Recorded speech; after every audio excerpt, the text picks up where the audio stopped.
Hello guys, कैसे हैं आप। एक बार फिर से आपका स्वागत है आपके अपने यूट्यूब चैनल हक आपका। फतेह सीरीज का डे 27 होगा और आज हम यहाँ डिस्कस करने वाले हैं cash flow statement. Cash flow statement के यहाँ हम बेसिक्स भी देखेंगे। कैश फ्लो स्टेटमेंट क्या होता है, क्या क्यों बनाया जाता है, क्या इसके ऑब्जेक्टिव्स होते हैं। उसके साथ कुछ हम से यहाँ बेसिक क्वेश्चंस भी देखेंगे। इसके दो पार्ट होंगे, एक नेक्स्ट वीडियो मतलब डे 28 भी कैश फ्लो स्टेटमेंट से ही होगा। तो आज हमें क्या देखना है, इसके बेसिक्स और उससे रिलेटेड क्वेश्चन। आपको एक इन्फॉर्मेशन और देनी है। देखिए, हमारे चैनल पर दोनों ही तैयारी हो रही है, ईपीएस और बीएसटी की। आपकी दोनों डे जो आपका फतेह सीरीज है वो आपकी अकाउंट के अकाउंटेंसी के लिए चल रही है और आपकी कॉमर्स के लिए, और जो आपकी बीएसटी है और बिजनेस है उसकी लक्ष्य सीरीज चल रही है। ठीक है, तो आप दोनों को ही देख सकते हैं। सो यहाँ पर आज की वीडियो से को शुरू करने से पहले आपसे रिक्वेस्ट करते हैं, यदि आप चैनल पर फर्स्ट टाइम आए हैं तो प्लीज़ यार चैनल को सब्सक्राइब जरूर करें।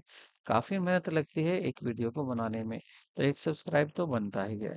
तो शुरू करते हैं वीडियो को। Let's begin. देखिए, सबसे पहले यहाँ पर जो हम बात करने वाले हैं वो हम बात करेंगे कि कैश फ्लो स्टेटमेंट आखिर होता क्या है। ठीक है, तो इट इज द स्टेटमेंट, पहली बात ये कि स्टेटमेंट होता है that shows flow of cash and cash equivalents during the period of time under report। ठीक है, ये एक ऐसा स्टेटमेंट होता है जो कि एक अकाउंटिंग पीरियड में बताता है कि कैश और कैश के जैसे जो आइटम है उसमें कैसा उसमें जो है फ्लो हुआ है। ठीक है, ये उसके फ्लो को दिखाता है कि एक साल में कैश और कैश इक्विवेलेंट में कितना फ्लो हुआ है। अब वो फ्लो की अगर यहाँ बात करें तो फ्लो आपके दो हो सकते हैं। फ्लो आपके दो हो सकते हैं, एक हो सकता है आपका इनफ्लो, एक हो सकता है आउटफ्लो। ठीक है, इनफ्लो मीन्स क्या होगा, रिसीट मतलब कैश आना। अगर कैश आ रहा है, सिंपल अगर हम देखें तो ये कह सकते हैं अकाउंटिंग पीरियड को यदि हम एक साल मान लें तो हम कह सकते हैं एक साल में एंटरप्राइज में हमारे बिजनेस में कितना पैसा आया, कितना पैसा गया, इसको दिखाता है आपका कैश फ्लो स्टेटमेंट्स। ठीक है, तो आउटफ्लो को क्या कहेंगे, पेमेंट कहेंगे, कैश एंड कैश इक्विवेलेंट में। ठीक है, कैश का मीन्स तो आपको पता है कैश में क्या होगा, जो भी कैश हैंड में होता है। ठीक है, या आपके डिमांड डिपॉजिट होते हैं बैंक के पास, उनको क्या बोलते हैं, कैश। और कैश इक्विवेलेंट की बात करें, कैश इक्विवेलेंट क्या होगा यहाँ पर, तो कैश इक्विवेलेंट में आप देख सकते हैं यहाँ पर कैश इक्विवेलेंट में these are the short term highly liquid investment. ठीक है, highly liquid investment and that are the ready to convertible into known as the amount of cash which are the subject to insignificant risk change of value। ठीक है, तो क्या कहा गया है, cash equivalent क्या होते हैं, ये ऐसे हाईली लिक्विड इन्वेस्टमेंट होते हैं आपके जो बहुत जल्दी, वेरी शॉर्ट टर्म, बहुत कम पीरियड में ये कैश में कन्वर्ट किए जा सकते हैं। ठीक है, एन इन्वेस्टमेंट नॉर्मली, एक ऐसा इन्वेस्टमेंट जिसको normally qualify as the cash as can equivalent when in it has short maturity period. ठीक है, यदि इसकी शॉर्ट मैच्योरिटी पीरियड होगी, जैसे कि आपके 3 मंथ्स हो सकते हैं या इससे भी कम हो सकते हैं। भाई आपने कोई ऐसा इन्वेस्टमेंट किया हुआ है कि वो 3 महीने, उसकी मैच्योरिटी क्या है 3 महीने की, या इससे भी कम की है, तो वो क्या होगा, आपका कैश एंड कैश इक्विवेलेंट होगा। तो ये हाईली लिक्विड होते हैं। ठीक है, और इनको वेरी शॉर्ट टाइम में आप कैश में कन्वर्ट कर सकते हैं। वो सब आइटम क्या होते हैं, कैश इक्विवेलेंट होते हैं। ठीक है, नेक्स्ट देखते हैं इसमें हम। तो नेक्स्ट आता है, अब यहाँ पर जो कैश फ्लो स्टेटमेंट होता है वहां पर एक्टिविटी आपकी 3 होती है। ठीक है, 3 एक्टिविटी होती है, एक आपकी ऑपरेटिंग एक्टिविटी होती है, एक आपकी इन्वेस्टिंग एक्टिविटी होती है, और एक होती है आपकी फिनेंसिंग एक्टिविटी। ठीक है, अगर बात करें ऑपरेटिंग एक्टिविटी की, तो ऑपरेटिंग एक्टिविटी क्या है, ये प्रिंसिपल रेवेन्यू प्रोड्यूसिंग एक्टिविटी होती है ऑफ द एंटरप्राइजेस। ठीक, and other activity that are not investing in financing. मतलब एक ऐसी एक्टिविटी, ये उस एक्टिविटी को कहते हैं प्रिंसिपल रेवेन्यू, जहां से आप रेवेन्यू जनरेट करते हैं, जहां से आपको आय होती है, जहां से आपको आय हो रही है। अब आय कहाँ से होगी? यदि आप गुड्स प्रोड्यूस करते हैं तो आप गुड्स को बनाकर उसको सेल करेंगे, तो सेल से आपको क्या मिलेगा? इनकम होगी, आपको रिसीट होगी। तो ये जो एक्टिविटी होगी ये क्या होगी? आपकी ऑपरेटिंग एक्टिविटी होगी। अगर इन्वेस्टिंग की बात करें तो इन्वेस्टिंग एक्टिविटी को देखें यहाँ, तो इन्वेस्टिंग एक्टिविटी को कह रहे हैं कि ये एक ऐसी एक्टिविटी होती है, are the activity of acquisition and disposal of long-term assets and other investment not including the cash and cash equivalent। ठीक है, ये ऐसी एक्टिविटी होती हैं जो इन्वेस्टमेंट से रिलेटेड होती है, जैसे कि आप फिक्स एसेट में इन्वेस्ट करते हैं। ठीक है, जैसे आप मशीन खरीदते हैं, फर्नीचर खरीद रहे हैं, कहीं इन्वेस्टमेंट कर रहे हैं, तो ये सब कौन सी एक्टिविटी हो रही है? ये होती है आपकी इन्वेस्टिंग एक्टिविटी। फिनेंसिंग एक्टिविटी की बात करें तो ये result in change in the size and composition of the owners capital including preference share in case of company and borrowing of the enterprises. Enterprises को, कंपनी को जहां जहां से बिजनेस करने के लिए पैसा मिल रहा है, फिनेंस मिल रहा है, जैसे कि आप शेयर इशू कर रहे हैं या आप डिवेंचर इशू कर रहे हैं, बोरोविंग कर रहे हैं, वो सब किस में आता है? आपका फिनेंसिंग एक्टिविटी में आता है। ठीक है, एक्स्ट्रा ऑर्डिनरी की बात करें, इसमें एक्स्ट्रा ऑर्डिनरी एक्टिविटी क्या होती है? ऐसी activity arise from an event transaction that are clearly distinct from the ordinary activity of the enterprises। जो ordinary activity होती है उनसे अलग। ठीक है, जैसे कि आपके जो काम है, गुड्स बनाना, उसको बेचना, उससे प्रॉफिट होना, लॉस होना, इससे अलग कुछ काम हो जाता है। जैसे मान लेते हैं अर्थक्वेक आ गया और आपको लॉस हो गया, तो ये किस में आ जाता है? आपका एक्स्ट्रा ऑर्डिनरी आइटम में आ जाता है। अगर यहाँ पर बात करें आपके स्टेप की, इसके प्रिपरेशन करने के स्टेप देखें यहाँ, तो सबसे पहले आपको, लेकिन स्टेप से पहले मैं आपको बता दूं, देखिए जो आपका कैश फ्लो स्टेटमेंट होता है, कैश फ्लो स्टेटमेंट, इसको बनाने के इसको बनाने के जो मेथड होते हैं वो आपके टू मेथड होते हैं।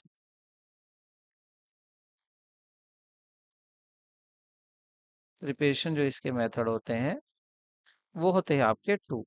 एक होता है आपका डायरेक्ट मेथड,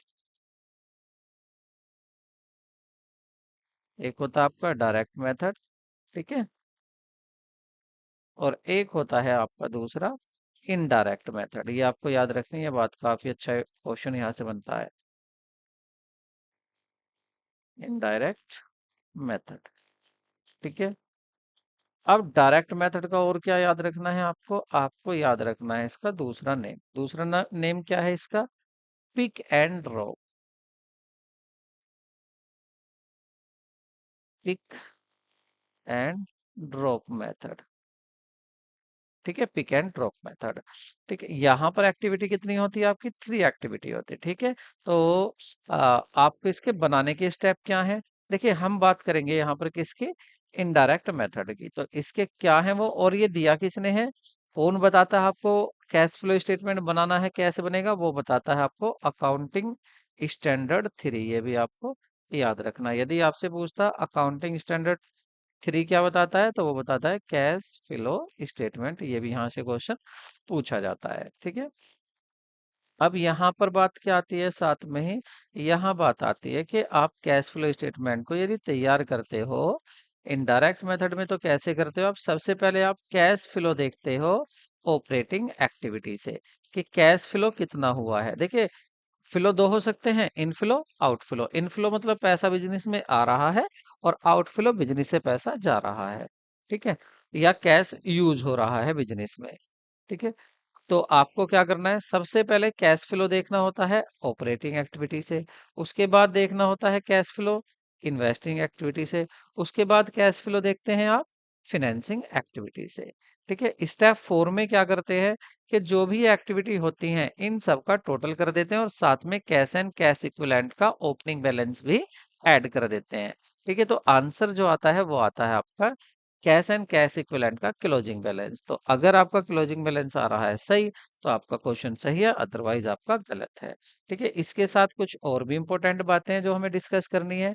यहाँ पर हमें ये देखना है कि जो हमारी ऑपरेटिंग एक्टिविटी होती हैं, ठीक है, जो हमारी ऑपरेटिंग एक्टिविटी है उसमें दो तरह की बातें हो गई, यहाँ पर दो तरह के फ्लो हो गए। एक हो गया कैश इनफ्लो, मतलब रोकड़ का अंतःवाह आना, ठीक है। एक होगा बहिर्वाह, मतलब कैश आउटफ्लो, रोकड़ का बिजनेस से बाहर जाना। अब ऑपरेटिंग में कौन कौन सी चीजों से कैश बिजनेस में आता है, वो कौन सी चीजें हैं? तो पहला है वो कैश सेल, नगद बिक्री हुई हो, या कैश रिसीव्ड हुआ है डेटर्स से। तो इन सब से क्या है, कैश रिसीव्ड हो रहा है कमीशन या फी से, या रॉयल्टी मिल रही है, तो ये सब क्या है आपके, इससे पैसा बिजनेस में आता है, ठीक है। ये इनफ्लो हुआ। उसके बाद फिनेंशियल कंपनीज की बात करें, फिनेंशियल कंपनीज कौन सी हैं? फिनेंशियल कंपनीज आपकी वो हैं जो कुछ गुड्स नहीं बनाती, मैन्युफैक्चर कंपनी नहीं है। वो क्या करती हैं, वो केवल पैसे में ही, सिक्योरिटी में ही लेन देन करती हैं, ठीक है। वो कोई गुड्स नहीं बनाती। तो उसमें क्या होता है, उनके लिए क्या होगा, अगर उन्हें रिसीट मिल रही है, इंटरेस्ट मिल रहा है, डिविडेंड मिल रहा है, क्योंकि सीधी बात है वो पैसा लेंगे भी और इन्वेस्ट भी करेंगी। तो अगर वो कहीं पैसा इन्वेस्ट कर रही हैं कंपनियां, या तो वो उनको कहाँ से, उनको क्या मिलेगा उस पर, इन्वेस्ट पर इंटरेस्ट मिलेगा, ठीक है। अगर किसी की सिक्योरिटी खरीद रही हैं तो शेयर खरीद रहे हैं तो डिविडेंड मिलेगा, ठीक है। और या आपने सिक्योरिटी सेल की हो तो वहां से पैसा आएगा। तो ये सब क्या है, उसकी ऑपरेटिंग एक्टिविटी, इनसे पैसा आता है, इनफ्लो होता है। और अगर देखें यहाँ पर आपका आ, यहाँ कैश, अगर आप परचेज कर रहे हैं कैश तो पैसा आउटफ्लो होगा, बाहर जाएगा। पेमेंट कर रहे हैं क्रेडिटर का तो भी पैसा बाहर जाएगा। कैश ऑपरेटिंग एक्सपेंसेस हैं आपके, कैश ऑपरेटिंग एक्सपेंसेस है आपके, तो उससे भी पैसा बाहर जाएगा। पेमेंट आप इनकम टैक्स का पेमेंट कर रहे हैं, उससे भी पैसा बिजनेस से बाहर जाएगा। अगर बात करें फिनेंशियल कंपनी की, तो उसमें अगर फिनेंशियल कंपनी पेमेंट कर रही है इंटरेस्ट का तो भी पैसा जाएगा। सिक्योरिटी वो परचेज कर रही है तो भी पैसा जाएगा। इसी तरह से देखते हैं यहाँ पर आपकी एक्टिविटी आती है इन्वेस्टिंग एक्टिविटी। इन्वेस्टिंग एक्टिविटी में पैसा आता कहाँ से है, देखो ये आपको याद रखना है, यहाँ से फिर क्वेश्चन पूछे जाते हैं और आप तभी आंसर दे सकते हैं यदि इन चीज को समझ रहे हैं तो इन्वेस्टिंग में क्या है, इन्वेस्टिंग में क्या देखा जाता है इनफ्लो और आउटफ्लो में? देखिए पैसा आपकी, यदि आप फिक्स एसेट खरीद रहे हैं, परचेज करें तो पैसा जाएगा। अगर आप सेल कर रहे हैं फिक्स एसेट तो पैसा आएगा। इन पर आपको यदि इनको बेचने पर यदि आपको प्रॉफिट या लॉस हो रहा है तो उससे भी क्या होगा, हो सकता है इन्वेस्ट कर रखा वहां से इंटरेस्ट मिल रहा है तो उससे भी पैसा आएगा। क्या क्या है देखते हैं। देखिए आपने फिक्स एसेट को बेच दिया, सेल कर दी, तो क्या होगा, इनफ्लो। आपने सेल कर दिया इन्वेस्टमेंट, आपका इन्वेस्टमेंट था आपने उसको सेल कर दिया तो क्या होगा, इन आपका इनफ्लो होगा, बिजनेस में पैसा आएगा। आपको इंटरेस्ट रिसीव्ड हुआ है, पैसा मिला है, कहीं इन्वेस्ट कर रखा था इन्वेस्टमेंट, उस पर पैसा मिला है, आपको इंटरेस्ट मिला है, तो क्या होगा, प्राप्त ब्याज, इससे भी इनफ्लो होगा, पैसा आएगा। अगर आपको डिविडेंड मिल रहा है, रिसीव्ड हो रहे हैं, मतलब आपने किसी कंपनी के शेयर खरीद रखे हैं और वहां से आपको पैसा मिल रहा है तो वो भी आपका इन्वेस्टमेंट, तो वो भी क्या होगा, इनफ्लो में आएगा। अगर आपको रेंट रिसीव्ड हो रहा है अपनी प्रॉपर्टी से जो कि आपने इन्वेस्टमेंट कर रखा है वहां से, तो वो भी क्या है, पैसा आएगा। पैसा जाएगा कहाँ, आप परचेज कर रहे हैं फिक्स एसेट, पैसा जाएगा। परचेज कर रहे हैं इन्वेस्टमेंट, पैसा जाएगा। आप इनकम टैक्स पेड कर रहे हैं, वो भी किससे रिलेटेड है, इन्वेस्टमेंट से रिलेटेड, ये याद रखना। इन्वेस्टमेंट से रिलेटेड, एक वहां भी था इनकम टैक्स ऑपरेटिंग में, वो ऑपरेटिंग से रिलेटेड था, ये है आपका इन्वेस्टमेंट से रिलेटेड, तो पैसा जाएगा। तो आपकी ऑपरेटिंग भी होगी, इन्वेस्टिंग भी। अब आपकी फिनेंसिंग, फिनेंसिंग में किस किस एक्टिविटी से पैसा आता है जाता है, मतलब इनफ्लो किससे होता है और आउटफ्लो किससे होता है फाइनेंशियल एक्टिविटी में। अब इसको देख लेते हैं। देखिए अगर आप इशू कर रहे हैं शेयर या डिबेंचर, इशू कर रहे हैं, बिजनेस को करने के लिए पैसा चाहिए और आप उसको लिए क्या कर रहे हैं, फंड, फंड की प्राप्ति के लिए शेयर इशू कर रहे हैं या डिबेंचर इशू कर रहे हैं, तो क्या होगा, इनफ्लो, पैसा आएगा। या आप proceed from long term borrowings, आप लंबे समय के लिए उधार ले रहे हैं तो उससे भी इनफ्लो होगा, बिजनेस में पैसा आएगा। आप बैंक से ओवरड्राफ्ट ले रहे हैं, ज्यादा पैसा निकाल लिया, कैश क्रेडिट ले रहे हैं, ठीक है, तो आप इससे भी क्या होगा, इनफ्लो होगा। आउटफ्लो की बात करें अगर, तो आपने लोन का पेमेंट कर दिया, जो लोन इधर लिया था आपने, बोरोविंग्स की थी, उसका पेमेंट कर रहे हो तो पैसा जाएगा, तो आउटफ्लो होगा। रिडेप्शन कर रहे हो प्रीफरेंस शेयर का, जो आपने शेयर इशू किए थे, तो पैसा जाएगा, ठीक है, आउटफ्लो होगा। आप पेमेंट कर रहे हैं डिविडेंड का या इंटरेस्ट का, उससे भी पैसा जाएगा। आप बाय बैक कर रहे हैं इक्विटी शेयर, अपने ही शेयर को दोबारा खरीद रहे हैं, तो उससे भी पैसा जाएगा फर्म से। Income tax related to financing activity, अब की बार फाइनेंसिंग एक्टिविटी का इनकम टैक्स है, अगर आपने वो पेड किया है तो उससे भी पैसा जाएगा, आपका आउटफ्लो होगा। और बैंक ओवरड्राफ्ट है आपका, अपने कैश क्रेडिट है, तो उसका उसका भी क्या होगा, उसके बैलेंस में कमी है अगर, या तो वृद्धि हुई, उसका क्रेडिट, कैश क्रेडिट अगर बढ़ गया हो और यहाँ पर अगर कमी हुई हो, तो इसका मतलब आपने जो ओवरड्राफ्ट था, बैंक से जो आपने उधार ले रखा था, उसका आपने पेमेंट कर दिया। और जब पेमेंट किया है तो आपका बैंक ओवरड्राफ्ट कम हो जाएगा और उससे आपका आउटफ्लो भी होगा कैश का। तो ये एक्टिविटी थी आपकी, कि तीन एक्टिविटी होती हैं इसमें, ऑपरेटिंग, इन्वेस्टिंग, फिनेंसिंग। किससे पैसा आता है, किससे पैसा जाता है। इसके बाद मुझे जो जब जरूरी बातें थी वो बतानी थी आपको एंटरप्राइजेज की। यहाँ पर मैंने वह शुरू में भी बताया था। देखिए, दो तरह के एंटरप्राइजेज हो सकते हैं यहाँ पर आपके, फिनेंशियल एंटरप्राइजेज हो सकते हैं, ठीक है। कौन से हो सकते हैं आपके, फिनेंशियल एंटरप्राइजेज हो सकते हैं और नॉन फिनेंशियल एंटरप्राइजेज हो सकते हैं, ठीक है। अब अगर देखें कि कैश अराइजिंग फ्रॉम, कैश कहाँ कहाँ से अराइजिंग होता है, किसके लिए, फिनेंशियल एंटरप्राइजेस के लिए। और यहाँ देखें cash from, cash flow arising from, यहाँ कहाँ कहाँ से आता है, इनको ध्यान से देखो। देखो, अगर आप इंटरेस्ट पेड कर रहे हैं एंड रिसीव्ड कर रहे हैं, ठीक है, आप इंटरेस्ट पेड कर रहे हैं या रिसीव्ड कर रहे हैं, तो ये कौन सी एक्टिविटी है इसके लिए, ऑपरेटिंग एक्टिविटी, क्योंकि ये कौन सा है, फिनेंशियल एक्टिविटी। इंटरेस्ट पेड किस पे करेगा, जिसने ये जिसने इसने जिससे भी पैसा उधार ले रखा है, ठीक है। और यदि ये ऑपरेटिंग में आ गया, और अगर ये डिविडेंड पेड करता है, डिविडेंड पेड, ये है बात, देखिए बहुत ध्यान रखने की। अगर ये डिविडेंड पेड करेगा, कौन, फिनेंशियल एंटरप्राइजेज, इसका मतलब इसने सिक्योरिटी, सिक्योरिटी कहीं किसी की सिक्योरिटी खरीदी होंगी, तो ये तो इसका मेन काम होगा, ये तो सिक्योरिटी को तो खरीदता बेचता है, कोई माल थोड़ी ना बेचता खरीदता है। तो ये भी इसका क्या है, ये भी इसकी क्या है, ऑपरेटिंग एक्टिविटी, ये याद रखना। डिविडेंड अगर रिसीव्ड होता है तो ये क्या है, ऑपरेटिंग एक्टिविटी है, ये याद रखना। और अगर डिविडेंड पेड करेगा तो ये भी क्या है, फिनेंसिंग एक्ट, ये क्या है, फिनेंसिंग एक्टिविटी, क्योंकि इसने अब अपना बिजनेस शुरू करने के लिए किसी से पैसा लिया और उसको डिविडेंड दे रहा है, जहां भी इसने शेयर इशू किए अपना बिजनेस शुरू करने के लिए, तो उनको क्या दे रहा है, ये डिविडेंड दे रहा है। तो अगर ये डिविडेंड ले रहा है तो इसके लिए ऑपरेटिंग एक्टिविटी है, किसके लिए, फिनेंशियल इंस्टीट्यूट के लिए या फिनेंशियल एंटरप्राइजेस के लिए।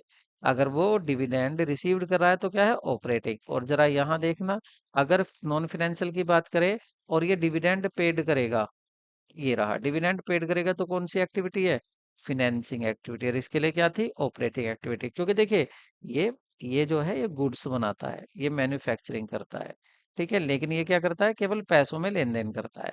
तो इसका मेन काम क्या है, इसने मेन काम इसका ये है कि शेयर इसने, इस शेयर जो थे इसने, देखिए यहाँ पर क्या था, फिनेंसिंग।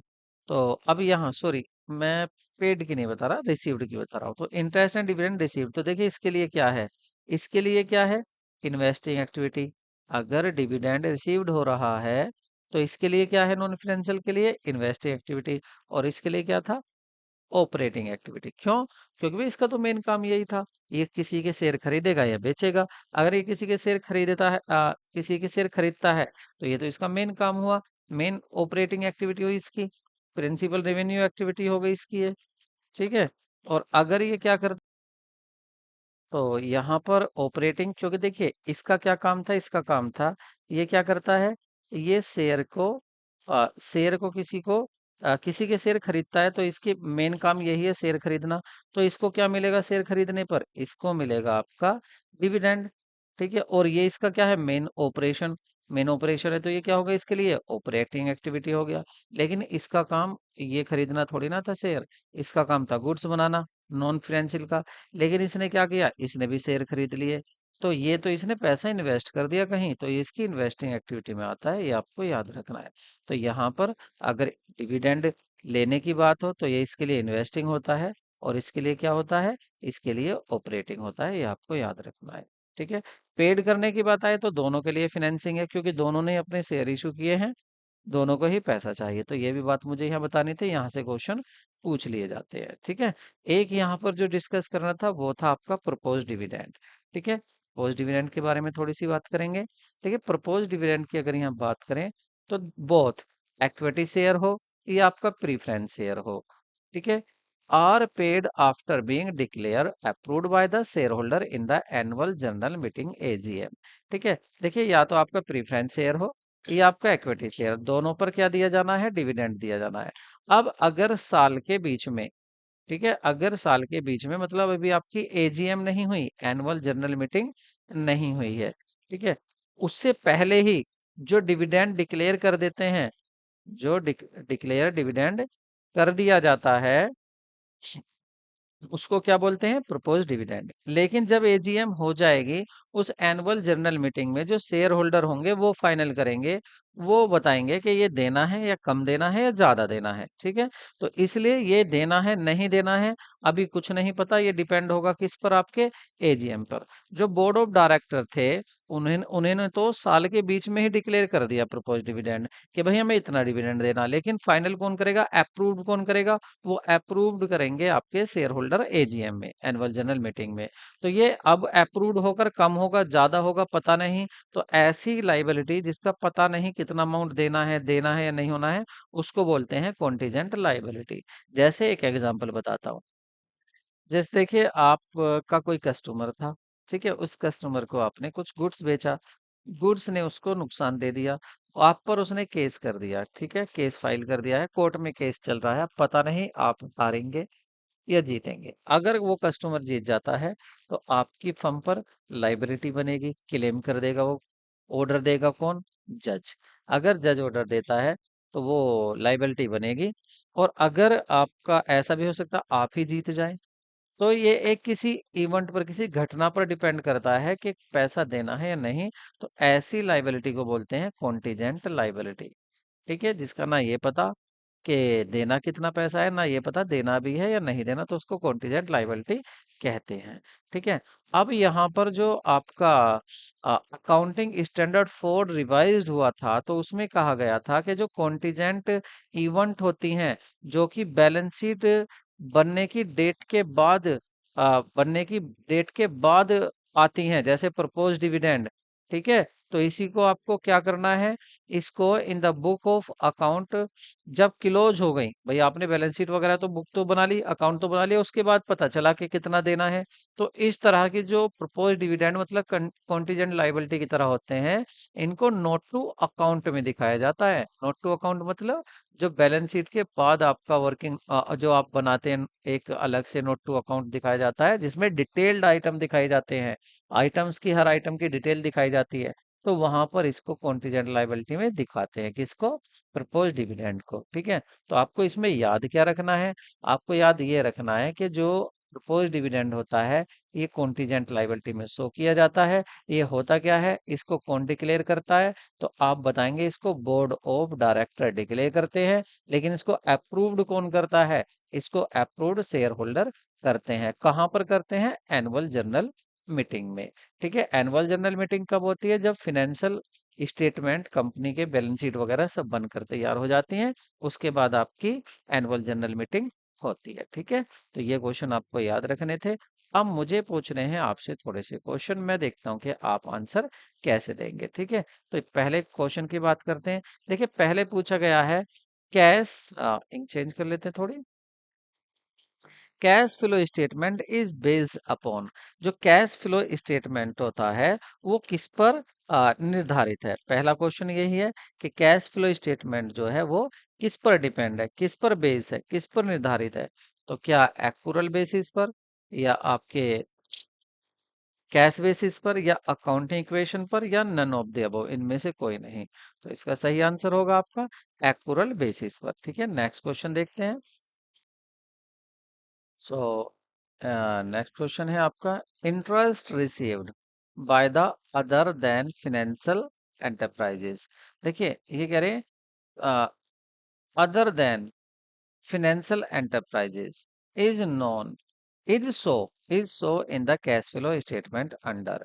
देखिए बात किसकी कर रहे हैं, इन्होंने कहा पहली बात तो ये क्या पूछ रहे हैं, ये आपसे पूछ रहे हैं इंटरेस्ट जो रिसीव्ड हुआ है, पहली बात तो इसको पूछ रहे हैं। दूसरा कह रहे हैं by other than financial enterprises, मतलब फाइनेंशियल एंटरप्राइजेज नहीं, नॉन फाइनेंशियल एंटरप्राइजेज की बात हो रही है। नॉन फाइनेंशियल एंटरप्राइजेज मतलब जिसको क्या हुआ है, जो गुड्स बनाता है, मैन्युफैक्चरिंग की बात कर रहे हैं, जो गुड्स बनाता है, ठीक है। तो वो गुड्स बना के बेचे, यही तो उसका काम होना चाहिए, लेकिन उसने क्या किया है, कहीं पैसा इन्वेस्ट कर दिया, कहीं पैसा क्या कर दिया है, इन्वेस्ट कर दिया है, इन्वेस्टमेंट में पैसा लगा दिया है, ठीक है। अब इन्वेस्टमेंट में पैसा लगा दिया तो इसको नॉन फिनेंशियल इंस्टीट्यूशन जो है, नॉन नॉन फिनेंशियल जो आपका ऑर्गेनाइजेशन है, sorry non financial organise, non financial आपका ऑर्गेनाइजिंग कह लो, चलो एंटरप्राइज कह लो, मतलब मैन्युफैक्चरिंग है ये। तो उसको ये जो इन्वेस्ट कर रखा है, यहाँ से क्या मिलेगा, यहाँ से मिलेगा उसको इंटरेस्ट।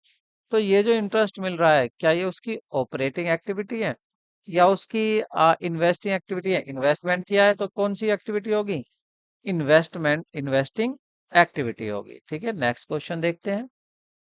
नेक्स्ट क्वेश्चन आपका, interest paid by other than financial institution. अब यहाँ पर पेड की बात कर रहा है, अब यहाँ मिलने की बात नहीं कर रहा। अब किसकी बात हो रही है, अब की बार यहाँ पेड की बात हो रही है। अब एक बात बताइए, देखिए गुड्स बनाता है, ठीक है, कोई फर्म क्या काम करती है, अब वो कंपनी गुड्स बना रही है, गुड्स मैन्युफैक्चरिंग करती है, ठीक है। अब उसको क्या है, पैसे की जरूरत पड़ेगी। अब उसको पैसे की जरूरत पड़ेगी तो वो दो तरह के फंड उसको प्राप्त हो सकते हैं अगर उसको पैसा चाहिए। एक ले सकता है वो ओनर फंड, और एक ले सकता है वो बोरो फंड। एक हो सकता है, कंप्लीट लिख देता हूं मैं इसको, ठीक है, मैं इसको कंप्लीट करके लिख देता हूँ। या तो वो पैसा रेज कर सकता है ओनर फंड से, ओनर्स फंड, यहां से पैसा लेगा, या वो बोरो करेगा, बोरो फंड, बोरो फंड, दो जगह से उसको पैसा मिल सकता। अगर ओनर फंड की बात करेगा वो, तो वो क्या करेगा, शेयर इशू करेगा। क्या करेगा वो, शेयर इशू करेगा, ठीक है, शेयर इशू करेगा, उसको वहां से पैसा मिल जाएगा। या वो और क्या करेगा, आपके वो साथ ही क्या कर सकता है, ये शेयर भी आपके दो तरह के हो सकते हैं उसके, ना, आपका क्या क्या हो सकता है, प्रीफरेंस शेयर हो सकते हैं और इक्विटी शेयर हो सकते हैं। साथ में पैसा और कहाँ से मिल सकता है उसको, रिटेन्ड अर्निंग हो, रिटेन्ड अर्निंग मतलब जो उसका पिछले साल का प्रॉफिट था उसको यूज कर सकता है। या और क्या इशू कर सकता है, एडीआर, अमेरिकन डिपॉजिट रिसीट, या IDR, IDR, Indian depository receipt issue कर सकता है। या और क्या कर सकता है, जीडीआर कर सकता है, ग्लोबल डिपॉजिटरी रिसीट, ठीक है। इनको हम आगे बीएसटी में डिटेल से पढ़ेंगे। तो देखिए वो यहां से पैसा ले सकता है। अब अगर बोरो फंड में देखें तो बोरो फंड में वो अपने डिबेंचर इशू कर सकता है, ठीक है, डिवेंचर इशू कर सकता है। चलो आगे इसको लंबा नहीं ले रहे, आगे ही बात करेंगे। वैसे तो बैंक से ले सकता है, किसी से उधार ले सकता है, बात में डिबेंचर की करो। तो अगर उसने डिबेंचर से पैसा ले लिया, मतलब उधार ले लिया, कर्जा ले लिया, तो अब वो क्या करेगा, क्यों लिया उसने, क्योंकि उसको चाहिए फाइनेंस। क्या चाहिए उसको, फाइनेंस चाहिए, और फाइनेंस क्यों चाहिए, बिजनेस करने के लिए। तो जो पैसा बिजनेस करने के लिए चाहिए उसको क्या बोलते हैं, फाइनेंस। तो इसको हम फाइनेंसिंग एक्टिविटी में ही इंक्लूड करते हैं, ठीक है। तो यहां से उसको पैसा मिल गया डिवेंचर से। अब ये डिवेंचर को क्या देगा, डिवेंचर होल्डर ने क्यों डिवेंचर खरीदा, डिवेंचर होल्डर को ये कंपनी देगी इंटरेस्ट, मतलब ब्याज देगी, ठीक है। तो डिवेंचर होल्डर ने इसलिए परचेज किया है आपका डिवेंचर, ताकि उसको ब्याज मिल सके, ठीक है। अब यहाँ पर ये क्या था, ये दोनों ब्याज देना या आपका डिवेंचर इशू करना, ये सब कहाँ आता है, आपका फाइनेंसिंग एक्टिविटी में आता है, ठीक है। तो इसका आंसर क्या हो गया आपका, इसका सी आंसर हो गया। नेक्स्ट क्वेश्चन देखते हैं। कह रहे हैं dividend received by other than financial enterprises, सब गुड्स मैन्युफैक्चरिंग की बात हो रही है, देखो।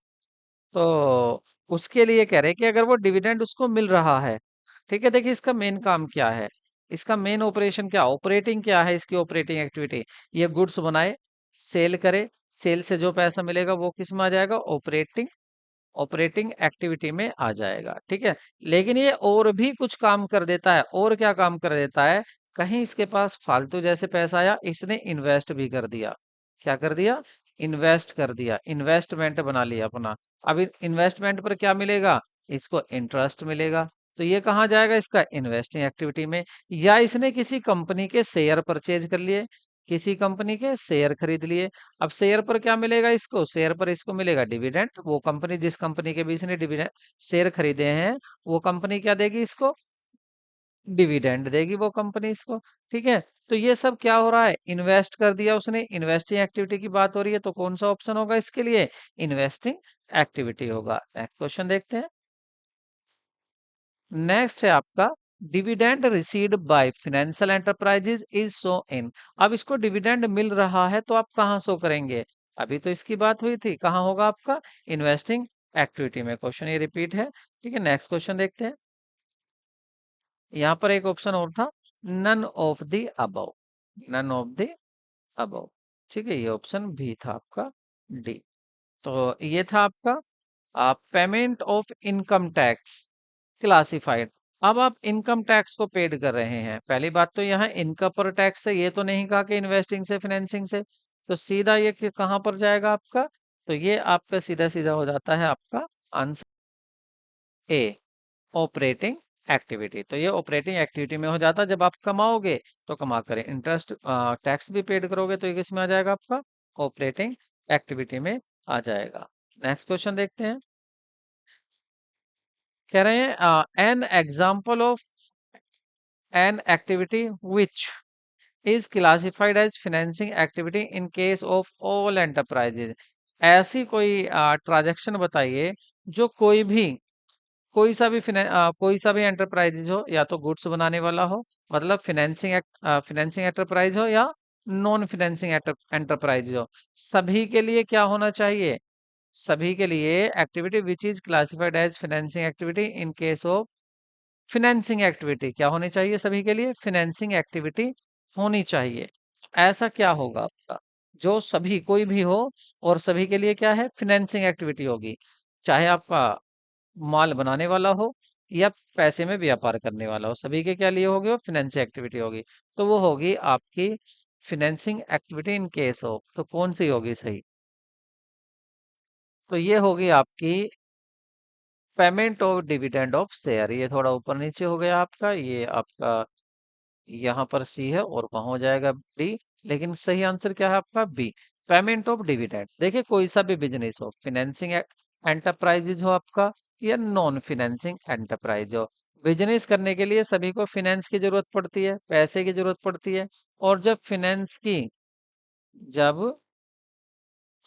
जरूरत पड़ती है, तो जहां से फिनेंस लेते हैं, तो उस चीज को कहाँ देते हैं, फिनेंसिंग एक्टिविटी में देते हैं ये। ठीक है, उसको फिनेंसिंग एक्टिविटी में रखते हैं। लेकिन अगर खुद किसी के शेयर खरीद रहे हैं, उसको फिनेंसिंग में ये नहीं रखते हैं। ठीक है, तो यहाँ पर आज हमने क्या क्या देखा, हमने देखा आपका कैश फ्लो स्टेटमेंट होता क्या है, एक ऐसा स्टेटमेंट जो बिजनेस का फ्लो दिखाता हो, कैश का, पैसा आना और पैसा जाना, कहाँ कहाँ पैसे का यूज हुआ है, कहाँ कहाँ से पैसा आया है। हमने देखा कि दो मेथड होते हैं आपके, एक होता है आपका डायरेक्ट मेथड, एक इनडायरेक्ट मेथड। इनडायरेक्ट मेथड, और यहाँ पर एक्टिविटी कितनी होती है, इसके अंदर तीन एक्टिविटी होती हैं, ऑपरेटिंग, इन्वेस्टिंग और फिनेंसिंग। ऑपरेटिंग से कौन कौन सी चीजें हैं जहां से कैश आता है, कहाँ कहाँ कैश जाता है। साथ में हमने देखा आपका कि कुछ बातें थी जो आपकी नॉन फाइनेंशियल से रिलेटेड थी, वो भी किससे थी, आपका इंटरेस्ट एंड डिविडेंड रिसीव्ड। अगर डिविडेंड रिसीव्ड हो रहा है, तो जो गुड्स बनाने वाली मैन्युफैक्चरिंग एंटरप्राइज है उसके लिए इन्वेस्टिंग होता है, और उसके लिए ऑपरेटिंग होता है जो फाइनेंसिंग इंस्टीट्यूशन है। ये हमने देखा। उसके बाद कुछ इसके इंपॉर्टेंट क्वेश्चन भी देखे हैं।